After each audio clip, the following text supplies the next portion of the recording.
9 days. That's how long the streets of Iran have been alive again. But this time, something is different. Because while protesters are still facing batons and bullets at home, the warning came from abroad. Direct. Unfiltered. From a sitting US president.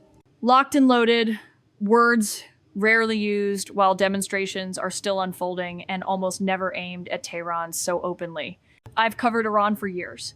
Protests are not new, anger is not new, repression is not new, but timing matters, and power reads moments carefully. Inflation is tearing through daily life. The currency has collapsed, food prices have exploded, corruption is no longer whispered, it's shouted in courtrooms and on the streets. And now Iranians are watching what happened to Nicolas Maduro in Venezuela and asking a dangerous question. Could this happen here? If you want to understand why Iran may be facing its most fragile moment in decades, stay with me. Because to grasp what's happening now, we need to step back and look at what broke first. What we are witnessing is not a single protest cycle. It's a convergence. On the surface, this began as an economic revolt. Inflation above 40%. Food prices rising by more than 70%.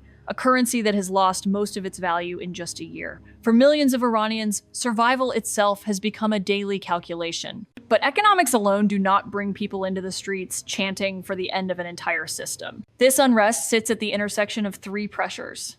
First, a collapsing economy with no visible path to recovery. Second, a political elite widely perceived as insulated from pain, even profiting from sanctions through privileged access, offshore networks, and control of trade. And third, a moment of unprecedented external pressure, with the United States signaling force while protests are still active. That combination is combustible. When merchants close the Grand Bazaar, when students join in, when slogans shift from prices to power, something fundamental has changed. To understand why this anger feels deeper and more dangerous, we need to look at how Iran arrived here in the first place. For decades, Iran's system was built to absorb pressure. Sanctions would come and networks would adapt. Protests would erupt and force would restore order. Regional crises would flare, and proxy power would keep Tehran relevant. That model worked, until it didn't. International sanctions, especially those led by the United States, slowly hollowed out the formal economy. But what replaced it wasn't reform. It was distortion. A shadow system where access mattered more than productivity, and loyalty mattered more than competence. Over time, inflation stopped being a cycle and became a condition. The currency didn't fluctuate, it collapsed. Ordinary Iranians watched their savings evaporate while a small circle learned how to move oil, money, and goods through sanction-resistant channels. That's where the term sanctions profiteers emerged, not from foreign analysts, but from inside Iran itself. Even officials quietly admit the system rewards insiders while the public absorbs the cost. This economic decay fed political decay. Trust eroded, institutions lost legitimacy, and every crisis pushed anger further up the hierarchy, from ministers to the government to the very foundations of the Islamic Republic. By the time people returned to the streets, the system was already brittle. And then the first real shock hit. The shock didn't come quietly. It arrived in the form of violence and speed. Security forces moved in almost immediately. Protests that began peacefully were met with batons, tear gas, and live fire. Human rights groups say more than 20 people have already been killed. The message from the state was clear. Escalation would be answered with force. But force has limits, because repression only works when fear outweighs anger. And this time, anger had momentum. Merchants had already shut down Tehran's Grand Bazaar. Students were pouring into the streets. Small businesses in other cities followed. Economic chants turned political, and once chants target the system itself, rolling them back becomes exponentially harder. Then came the external signal. As protests were still unfolding, the United States issued an unusually direct warning. Not diplomatic language, not back channels. A public threat from President Trump while the situation was still fluid. That mattered. It told protesters they were being seen. It told security forces the world was watching. And it told Tehran that the margin for error was shrinking. This wasn't yet a nationwide rupture. But it was no longer containable noise either. Because beneath the street clashes, something more dangerous was forming a realization that Iran's defenses, once layered and resilient, were thinning everywhere at once. And the next crisis would prove it. For years, Iran projected strength through complexity. Proxy forces across the region, financial networks designed to bypass sanctions, a nuclear program framed as leverage, deterrence, and destiny. That architecture was meant to buy time, but in the summer of 2025, time ran out.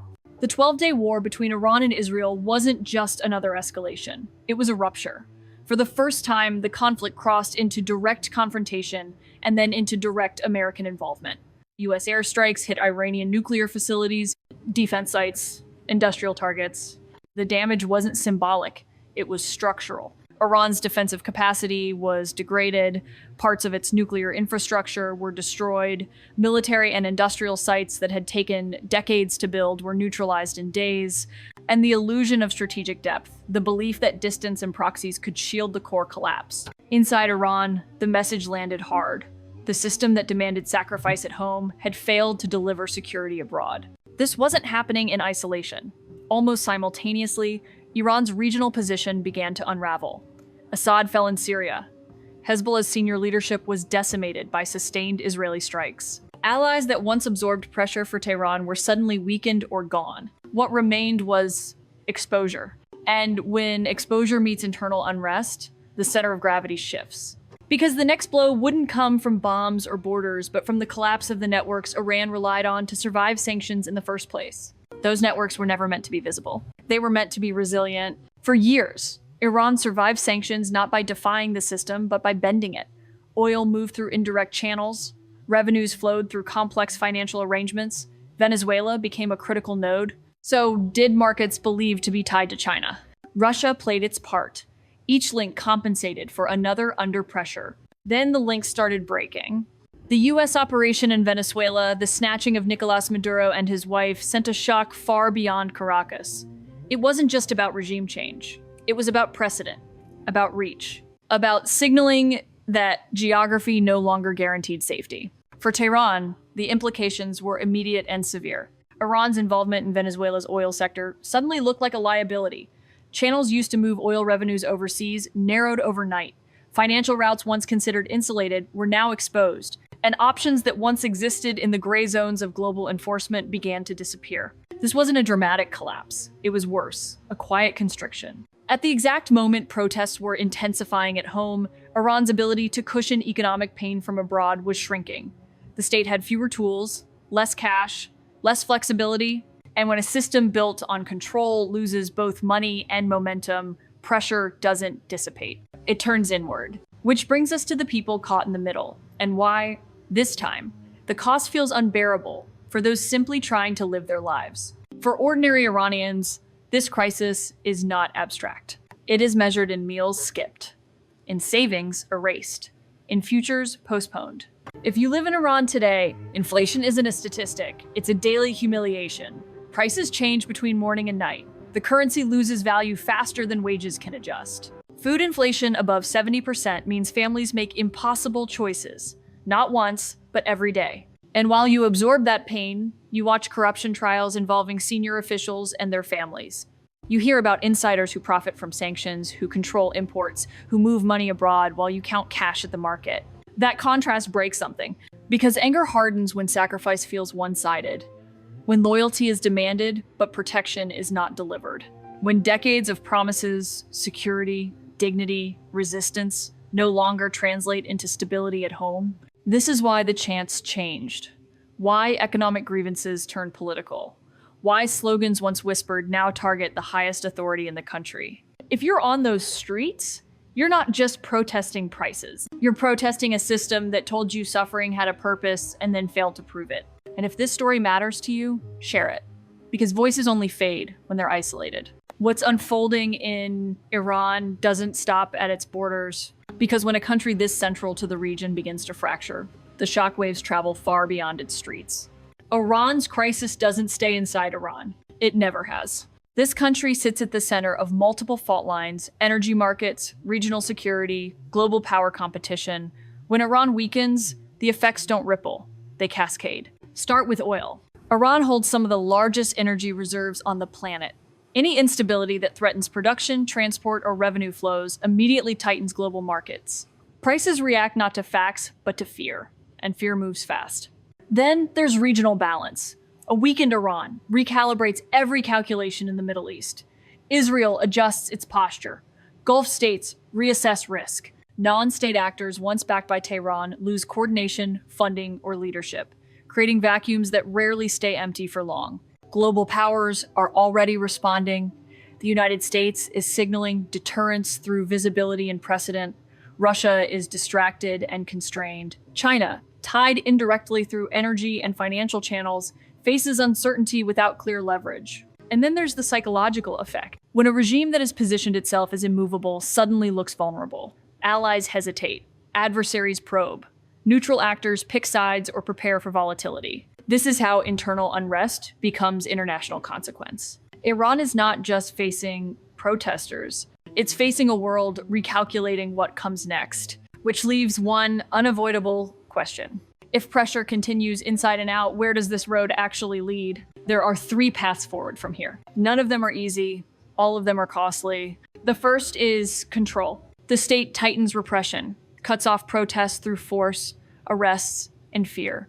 It survives, but smaller, poorer, more isolated. Stability returns on paper, while pressure builds underneath. This is endurance, not resolution.